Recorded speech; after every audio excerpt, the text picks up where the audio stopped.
저는 지난 광복절 경축사에서 8.15 통일 독트린을 발표했습니다. 이는 대한민국의 자유민주주의 헌법이 대통령과 국민에게 명령한 통일 비전과 방안을 구체화한 것입니다. 대한민국이 자유의 가치 체계를 더욱 공고히 할 때 우리의 자유와 번영을 북녘 땅까지 확장할 수 있을 것입니다. 국제사회의 평화와 번영에 기여하는 자유 통일 대한민국으로 힘차게 나아가겠습니다. 존경하는 국민 여러분, 지금 우리 앞에는 반드시 해내야만 하는 개혁 과제들이 있습니다. 연금개혁, 의료개혁, 교육개혁, 노동개혁의 4대 개혁은 대한민국의 생존과 미래가 걸린 절체절명의 과제들입니다. 지금 하지 않으면 안 됩니다. 개혁은 필연적으로 저항을 불러옵니다. 개혁 과정은 험난한 여정이 될 것입니다. 정치적 유불리만 따진다면 하지 않는 것이 훨씬 편한 길입니다. 역대 정부가 개혁에 실패하고 개혁을 시도조차 하지 않았던 이유가 이 때문입니다. 우리 사회의 지속 가능한 발전에 반드시 필요한 구조 개혁이 지금까지 이루어지지 않은 이유가 바로 이것입니다. 저는 쉬운 길을 가지 않겠습니다. 국민께 약속드린 대로 4대 개혁을 반드시 이루어낼 것입니다. 그것이 국민 여러분께서 제게 맡겨주신 소명을 완수하는 길이라고 굳게 믿습니다. 국민 여러분께서도 나라의 미래를 위해 무엇이 옳은 길인지 한 번 더 생각해 주시고 정부의 노력에 힘을 보태 주시기를 부탁드립니다. 먼저 연금 개혁입니다. 노인은 가난하고 청년은 믿지 못하는 지금의 연금 제도를 근본적으로 개혁해야 합니다. 22대 국회가 근본적인 개혁 논의에 속도를 낼 수 있도록 저는 오늘 정부가 구상하는 연금 개혁의 방향을 말씀드리고자 합니다. 연금 개혁의 3대 원칙은 지속 가능성, 세대 간 공정성, 노후 소득 보장, 이 세 가지입니다. 장기간 지속 가능한 개혁으로 국민연금에 대한 신뢰를 회복하겠습니다. 기금 소진 연도를 8, 9년 늘리는 모수 조정만으로는 안 됩니다. 보험료율, 소득 대체율 등 모수 조정과 함께 기금 수익률을 높이고 자동 안정장치를 도입하여 연금의 장기 지속성을 확보해야 합니다. 국가가 지급을 보장한다는 것도 법에 명문화해야 합니다. 그래야 청년들에게 우리도 받을 수 있다는 확신을 심어줄 수 있습니다. 출산과 군 복무로 인해 연금 가입 기간에 공백이 생기지 않도록 크레딧도 더 확대하겠습니다. 둘째, 가장 오래, 가장 많이 보험료를 내고 연금은 가장 늦게 받는 청년 세대가 수긍할 수 있는 개혁을 추진하겠습니다. 청년 세대와 중장년 세대의 보험료 인상 속도를 차등화할 필요가 있습니다. 셋째, 국민연금뿐만 아니라 기초연금, 퇴직연금, 개인연금 등 다양한 제도를 함께 개혁하고 혁신해서 서민과 중산층의 노후가 두텁게 보장되도록 하겠습니다. 기초연금은 월 40만 원을 목표로 임기 내 인상을 약속드립니다. 현재 1인 가구 기준으로 월 71만 원의 생계급여를 받는 어르신들은 기초연금을 받게 되면 그만큼 생계급여가 깎이게 됩니다. 이런 어르신들의 노후 생활 보장을 위해 감액하던 금액을 추가 지급하는 방안을 추진하겠습니다. 퇴직연금은 실질적인 노후 소득이 되도록 역할을 강화하고, 개인연금은 세제 혜택 등 인센티브를 확대하겠습니다.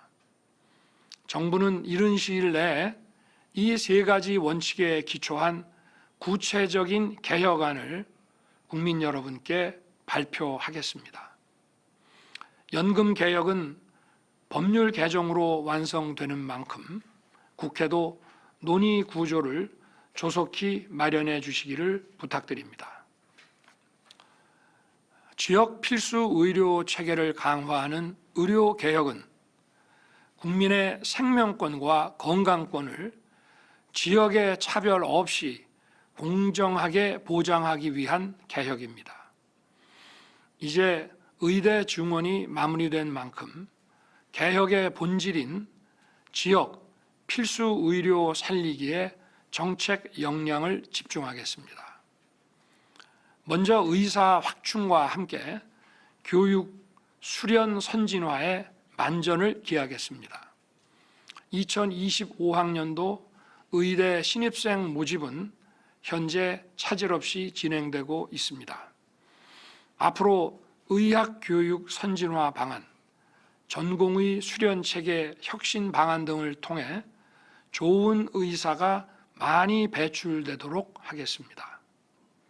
둘째, 지역 의료 인프라를 강화하고 의료 이용 체계를 정상화하겠습니다. 권역 중추병원과 2차 병원, 필수 의료센터를 육성하고 지역 인재 전형 확대와 계약형 지역 필수 의사제 도입을 추진하겠습니다.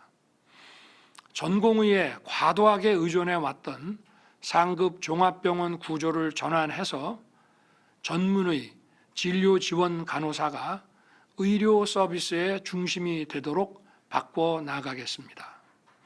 상급 종합병원은 경증 진료가 줄어들고 중증, 희귀 질환 진료에 집중하게 될 것입니다.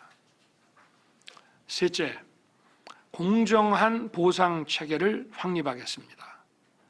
중증, 응급을 비롯한 필수 지역 의료 수가를 대폭 개선하겠습니다. 비급여와 실손보험을 개편하여 왜곡된 보상 구조를 정상화하겠습니다. 이렇게 하여 지역 필수 의료가 인기과가 될 수 있도록 정부는 최선을 다하겠습니다. 넷째, 의사와 환자 모두를 위한 의료사고 안전망을 구축하겠습니다. 의료인 배상 책임보험 가입을 통해 피해자는 충분히 보상받고 형사처벌 특례를 도입하여 의사가 소신 진료를 할 수 있도록 만들겠습니다. 이러한 의료 개혁을 제대로 해내기 위해 과감한 재정 투자에 나서겠습니다. 건강보험 중심의 재원 조달에서 벗어나 의료 인력 양성에 대한 국가 책임 강화와 지역 필수 의료 기반 확충에 향후 5년간 최소 10조 원의 재정을 투자할 계획입니다. 다음은 교육개혁입니다. 정부는 교육개혁의 목표를 다양성 확대와 선택권 보장, 기회의 사다리가 되어주는 공정한 교육, 그리고 과도한 경쟁 압력 해소를 통한 창의적 인재 양성에 두고 있습니다. 첫째, 교육과 돌봄을 국가가 책임지는 퍼블릭 케어를 하루빨리 안착시키겠습니다. 30년 만에 첫 걸음을 뗀 유보 통합을 꼼꼼하고 신속하게 추진해서 고품질의 교육 돌봄 서비스를 공정하게 제공하겠습니다. 늘봄 학교는 학생과 학부모 모두가 크게 만족하는 가운데 이번 2학기부터 전국 초등학교 1학년으로 확대됐습니다. 2026년까지는 초등학교 전 학년으로 확대해서 희망하는 누구나 참여할 수 있도록 하겠습니다. 둘째, 미래 인재 양성의 기반을 마련하겠습니다. 내년부터 AI 디지털 교과서를 도입해서 맞춤형 학습, 자기주도적 학습을 지원할 것입니다. 대학에 가지 않아도 좋은 일자리를 찾아 사회에 진출할 수 있도록 직업계 고등학교, 대학, 산업 현장과의 상호 연계를 강화하겠습니다. 셋째, 지방 대학들의 혁신 속도를 높여 지방의 교육 역량을 키우겠습니다. 지방 교육 혁신의 견인차가 될 글로컬 대학을 육성하고 대학의 학과와 전공의 벽을 허무는 전공 자율 선택제를 계속 확대해 나가겠습니다. 다음으로 노동개혁입니다. 불합리한 관행과 낡고 획일적인 제도로는 경제의 역동성을 높일 수 없고 근로자를 제대로 보호하기도 어렵습니다. 노동시장을 유연화하면서 공정한 보상을 통해 일터를 확장하고 근로 여건도 향상시키는 선순환 구조를 만들어 가겠습니다. 정부는 노사 법치의 성과를 이어가면서 노동개혁의 속도를 더욱 높이겠습니다. 첫째, 근로자와 기업의 선택의 자유를 확대해서 일자리가 늘어나는 노동시장을 만들겠습니다. 다양한 형태로 유연한 근무가 가능하도록 근로자의 선택권을 확대할 것입니다. 숙련된 중장년이 계속 일할 수 있도록 경직적인 임금 체계를 개선하겠습니다. 글로벌 스탠다드에 맞게 제도를 현대화하면 기업들은 혁신 성장을 이루고 근로자는 일할 기회를 더 많이 갖게 될 것입니다.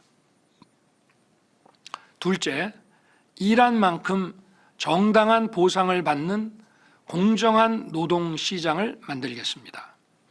노동약자보호법을 제정하여 미조직 근로자는 정부가 직접 보호할 것입니다. 셋째, 교육훈련을 통해 역량을 개발하고 일자리를 찾는 데 어려움이 없도록 적극적 노동시장 정책을 강화하겠습니다. 앞으로 경사노위 논의를 적극 지원하면서 개혁 입법을 하루속히 구체화하여 국민과 함께 추진해 나아가겠습니다.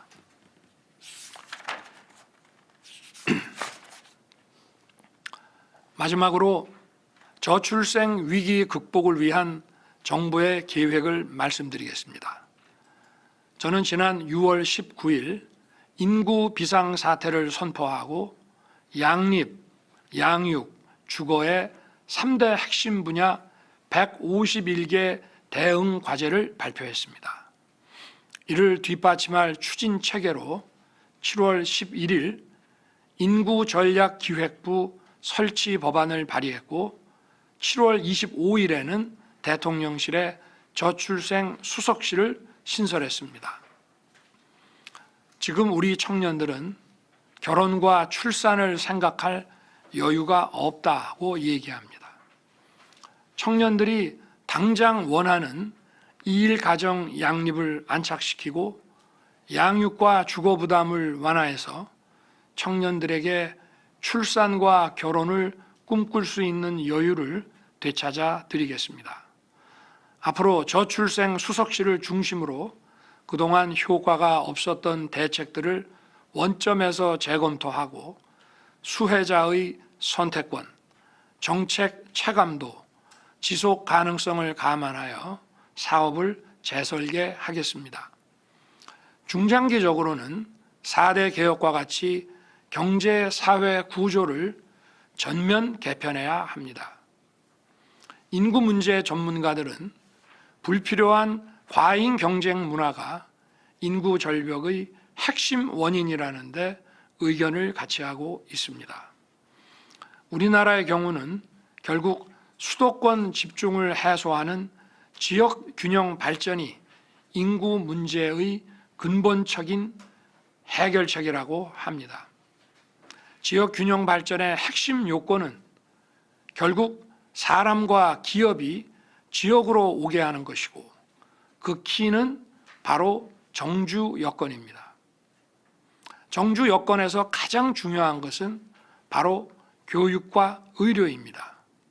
지역에서도 자녀를 잘 가르칠 수 있고 아플 때, 중증 질환이 있을 때, 응급 상황이 발생할 때 나와 가족의 생명과 건강을 지킬 수 있도록 지역 중증 필수 의료 체계가 제대로 구축되어 있어야 합니다.